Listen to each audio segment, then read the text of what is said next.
Akhirnya kita akan melihat Akainu melakukan gerakannya. Namun kali ini ia akan mencoba menyerang kaum revolusioner yang menyerang Mary Joyce secara langsung. Kita akhirnya akan melihat terungkapnya kekuatan dragon yang sebenarnya. Pada bab 1085, kaum revolusioner menyatakan perang terbuka terhadap naga langit. Sabo, Ivankov, dan para komandan menyerbu Mary Joyce untuk membebaskan budak serta menyabotase sistem. Namun Oda tidak berhenti di situ. Pada bab 1097, kita melihat Dragon mengatakan rencana mereka adalah menyerang jalur pasokan yang memasok tanah suci para dewa. Dia tahu dunia, para bangsawan bagaikan tanaman yang rusak. Kurangi airnya, kurangi makanannya, maka semuanya akan layu.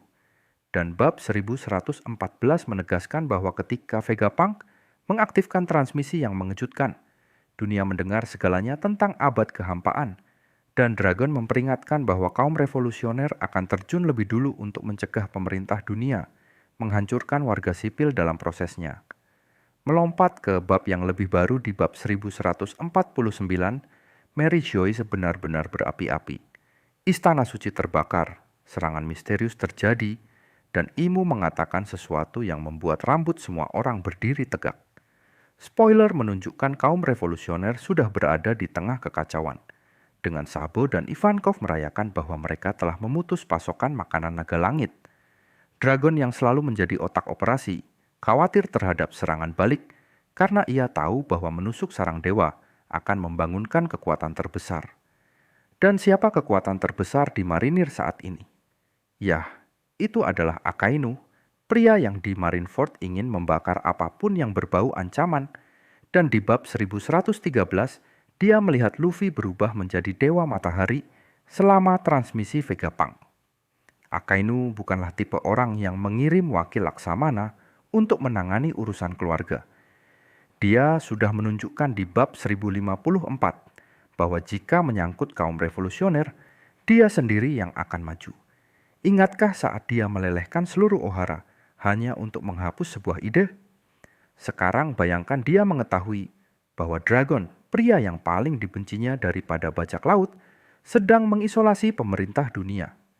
Jalur kehidupan para bangsawan yang terblokir mengakibatkan kelaparan di Mary Joyce, kepanikan di kalangan bangsawan, dan seluruh pemerintahan dunia menggertakkan giginya. Pada bab 1086, Gorosei sudah mengatakan kaum revolusioner sedang mempererat tali pengikat, dan Akainu sebagai Laksamana Armada tidak akan tinggal diam dan menonton. Serangan baliknya akan brutal karena bagi Akainu Dragon adalah akar dari segalanya. Di chapter 397, saat Dragon pertama kali muncul, Smoker sudah mengatakan kalau dia adalah penjahat terburuk di dunia. Namun bagi Akainu, itu masalah pribadi. Dia mengenal Luffy sebagai anak Dragon sejak Marineford chapter 550, saat dia melihat anak itu melepaskan Haki Conqueror. Setiap kemenangan Luffy adalah tamparan di wajahnya, sebuah pengingat bahwa garis keturunan yang ingin dibakarnya menjadi abu masih hidup. Sekarang, dengan Dragon menyerang Mary Joyce melalui jalur pasokan dan memotong makanan yang membuat para dewa ngamuk, Akainu akan melihatnya sebagai deklarasi perang langsung terhadap tatanan absolut yang diwakilinya.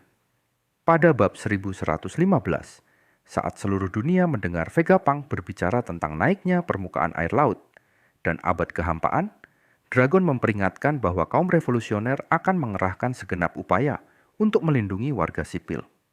Itu berarti tindakan terkoordinasi. Sabo di timur, Ivankov di selatan. Komandan yang memblokir rute laut untuk mengadu domba dunia. Para bangsawan bergantung pada pasokan dari pulau-pulau bawahan pemerintah, seperti yang ditunjukkan pada bab 1085.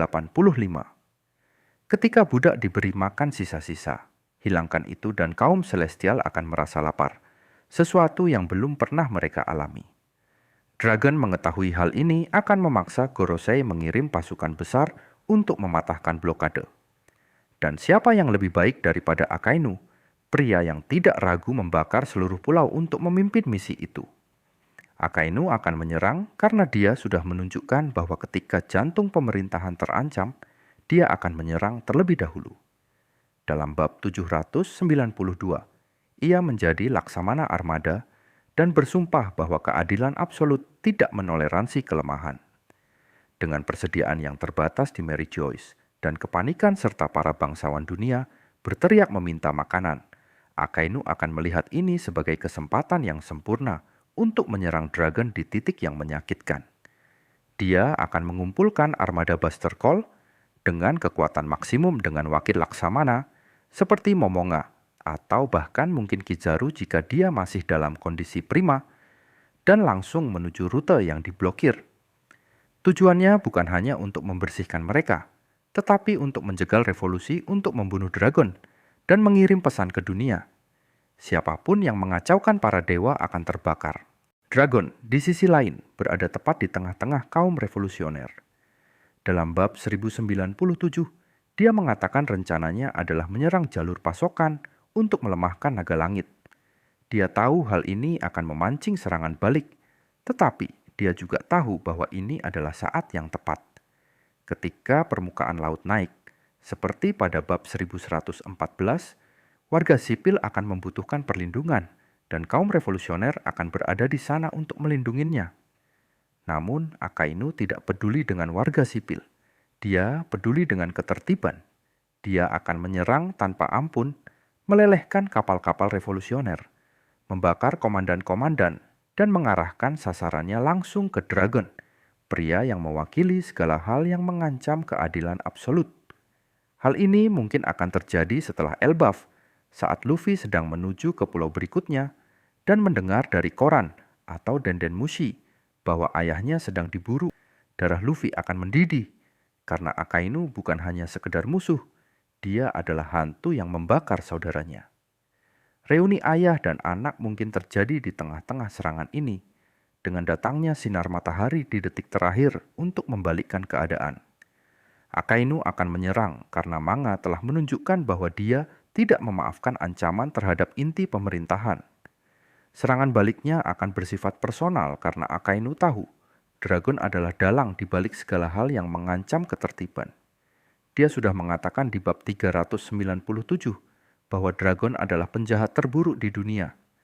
Sekarang, dengan putranya yang menjadi Yonko dan membangkitkan Nika, Akainu akan menghubungkan titik-titiknya. Keluarga Monkey adalah akar masalahnya.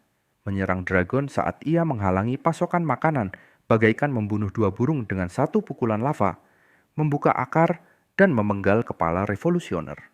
Ya, selalu strategis, akan dipersiapkan, tetapi Akainu tidak dapat diprediksi.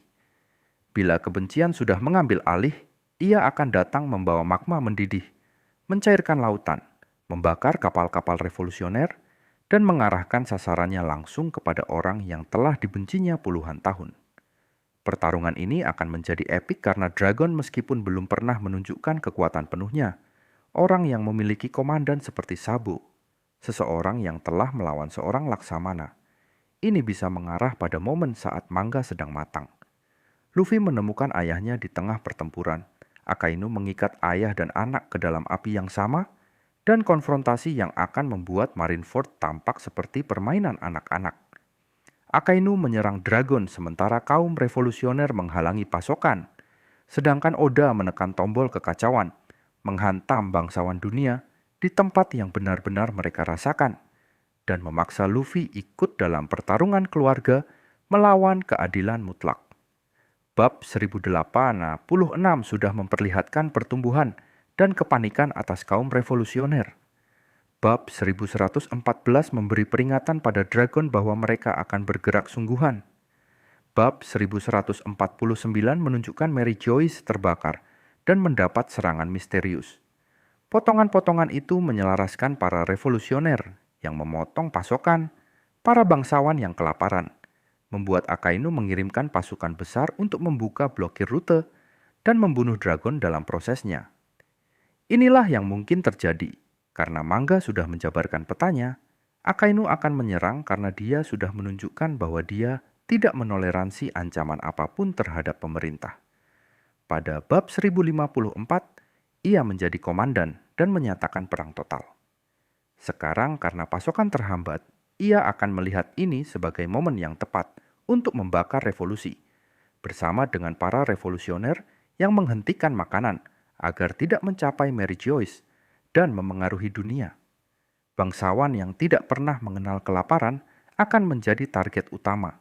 Dan ketika Luffy mengetahuinya, ia akan terjun, mengubahnya menjadi pertempuran yang menandai akhir dari dunia lama. Itulah konten hari ini. Kami harap Anda menyukainya dan ingin berbagi pendapat Anda tentang subjek tersebut. Jangan lupa untuk membagikan videonya. Berikan jempol dan sampai jumpa di video berikutnya. Jaga dirimu dan tetaplah luar biasa.